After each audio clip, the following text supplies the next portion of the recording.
Hello everyone, it's Max McAllister. I'm here again, checking my mic and making sure that everything's happening, hopefully. I'm pounding out videos tonight in my series on how to build an epic FireRock outdoor fireplace and Waterwall water feature. We have got our basic construction of our whole fireplace up. We've added beef and muscle around the fireplace. Our water wall's basic structure is up. We've capped everything, and now we're going back onto the fireplace, and we're going to spend some time in finishing the fireplace. So one of the first steps was adding some standoffs to the top of the FireRock structure, because we want to put a capstone on the fireplace, and what that's going to do is stop rainwater from pouring directly through the chimney and creating just a big muddy mucky mess in the bottom of our fireplace. And but we want obviously some place for smoke to exit, so we just took some scraps of stone that we had. There's no particular law or rule or regulation. Created some standoffs that were all uniform in height. I used a level as I placed them to make sure corner to corner, side to side, left to right, front to back, everything was level and square, so that when we come up there with a big heavy stone and place it on them, that everything will look super sexy when we're done. And then in the fire boxes, we decided we're basically just chunking wood in there. We don't need to line that with stone. And the second problem with trying to line this with any kind of stone is we're going to take up space that we want to stuff wood in there. So stucco was the obvious choice to line the wood boxes, so that way we had a nice finished look. And what we decided to do was, because in the modern world, there's all kinds of dyes and things. You can dye this any color you want. But we really, what we were going for with our fireplace was we wanted to look like as close to realistically man-made tools and fixtures and products and things were used to create the look. So you'll see when we do the stonework, we do it in a very particular way that makes it look like it was done 100 years ago, not last week, but in a super high-end subdivision or something. So we wanted that more rustic look or more man-made look, true handmade look. So stucco was the choice for fire boxes, or wood boxes, I'm sorry. Here's some looks. This is from our upper deck. And actually you're gonna start seeing, here's a couple things to look at.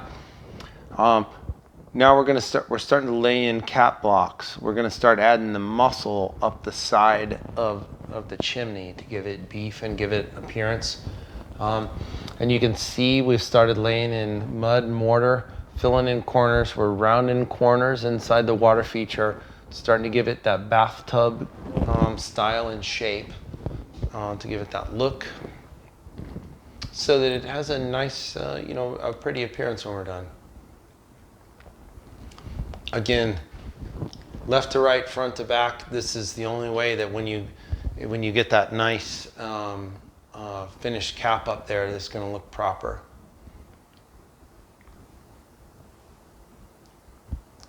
If you're afraid of heights, this is not a project for you. Or like standing and balancing on little thin ledges and stuff. There's a lot of crazy stuff you're going to have to do. So eventually my dog got tired of me not playing with him, because I was working so hard on this project that he just gave up on me. So at this point I had come back from my mountain bike race in Leadville, Colorado, and I had finished that, and I dedicated every spare moment of my life to completing this project. So the only way Ruckus figured that he could get me to pay attention to him was if he laid down on top of my tools, on top of the bags of concrete, or on top of the actual concrete basins. And that was where he would get my attention, because I basically had to pay attention to him at that point. I don't know what happens here. I've never tried this. What happens if we hit the play button? I don't know what's going to happen. Anything could happen here right now. So here's Ruckus and his bone. That's not exactly a dog path. So that's my funny dog.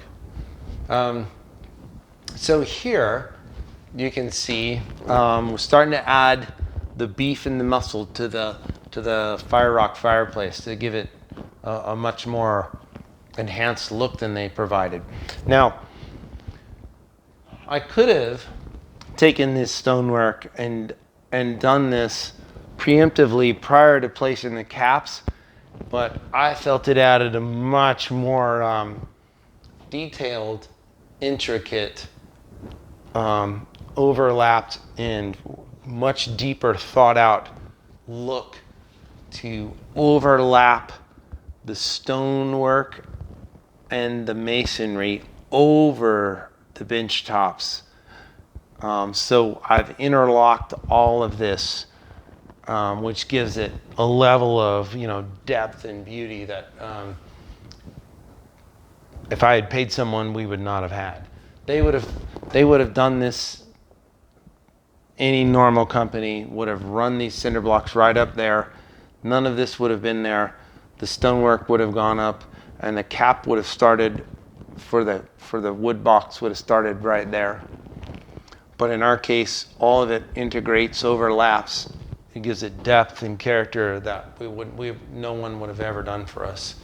You can see the stucco inside the wood boxes. And here we are. So we must be around we have to be around the 15th of September, because here is one of the first half logs that we're allowed to burn for curing the firebox that we had. And so here's the tub of mortar, and there's the cap for the top of the fireplace, which I have no freaking idea how I'm gonna get up there, because that thing is mother trucking heavy, and I have no idea how I'm gonna get it up there. So that's some shit right there. We gotta figure that out. All right. Another view. Fire. Look, there's smoke. I'll be honest, you'll probably have a tear in your eye some point when you get to this point. This is we're 6 months in at this point. This is hard work. Going up the other side with the beef. So if I add in the beef, so this is what I'm doing. I stopped. So the top tier is just as it came from FireRock. This is with those rungs. Those are the extra rungs I bought from FireRock. This is where FireRock stopped. So inside of here, if you were to draw this, there's FireRock, and there's FireRock. It's just like the infrastructure. So we added all of this, all of that to give it this really big, beefy look. And wait till the stone goes on, right? All right, so we're finished, and the only thing we're missing is trying to get this mother trucker. I'm trying to be polite on the internet, up on top of there. Oh, and there's our first log, the Duraflame log burnt in there. So we're pretty close to being able to light real wood. So on the caps, I have flushed these. This took a couple of times to get this right, because I actually need the wood box floors to have a downward slope to the benches. So if water gets inside of there, you can't have water pooling underneath the wood. So the concrete actually has to have a gentle, very gentle outward slope to the benches so that no water collects in them. I got this one right on the first try, and this one actually took 2 tries. I don't know why, I just couldn't get it right. But I put more concrete. It just kept taking work to get it to slope out so that no water collected there. Bam. So now what we're looking at, I got the cap on the fireplace, and now this is where it starts getting really cool. So using scraps that I had left over as stone, I put some stone ledges here because we theorized that we might put some candles up there, or who knows what someday, or some decorations. So we cut those excess scraps that we had left over from the stone work and made little shelves and ledges. Now, one of the coolest things we'll come back to a couple of times is our mantle is a timber. So every year I race in a mountain bike race in Colorado called the Leadville Trail 100. It's 104 miles on a mountain bike above 10,000 feet of elevation. So each year I go to do that race. And it's an old abandoned mining town from the 1880s. And on an abandoned mining site up there, we found this timber laying on the ground. And as it sits, that's how we found it laying on the ground. The perfect length, the perfect thickness, the perfect shape. I even brought it home and pressure washed it to see if it would change back to its natural wood color. That wood is so old and so hardened that it literally didn't change shade. I brought back another 4x4, and that did change shades as I pressure washed it. And what I had to do was I cut it to length. So you see these faces, those are going to change later in the video. But this is what our basic mantle is going to look like on the fireplace. So now we're starting to take shape in a big way. So you can get the impression of what everything's going to look like. This is our flow out into the yard. Our, let's call it, grandstand going up to our hot tub, water feature. And look, this is rain. There's water in there just from rain. We haven't even tried to get it to be watertight yet, but it's holding water. So that's kind of cool. Here's our couple chairs for wine and a cigar.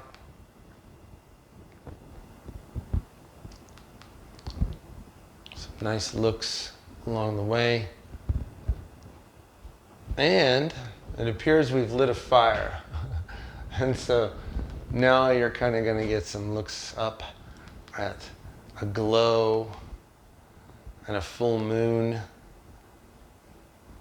and a pretty lady. I think this may be our last stir flame log night. It doesn't look like real wood yet. So here's one of our dogs, Roxy. That's our dog, Sadie. There's Roxy and Sadie sitting on enjoying the Duraflame log.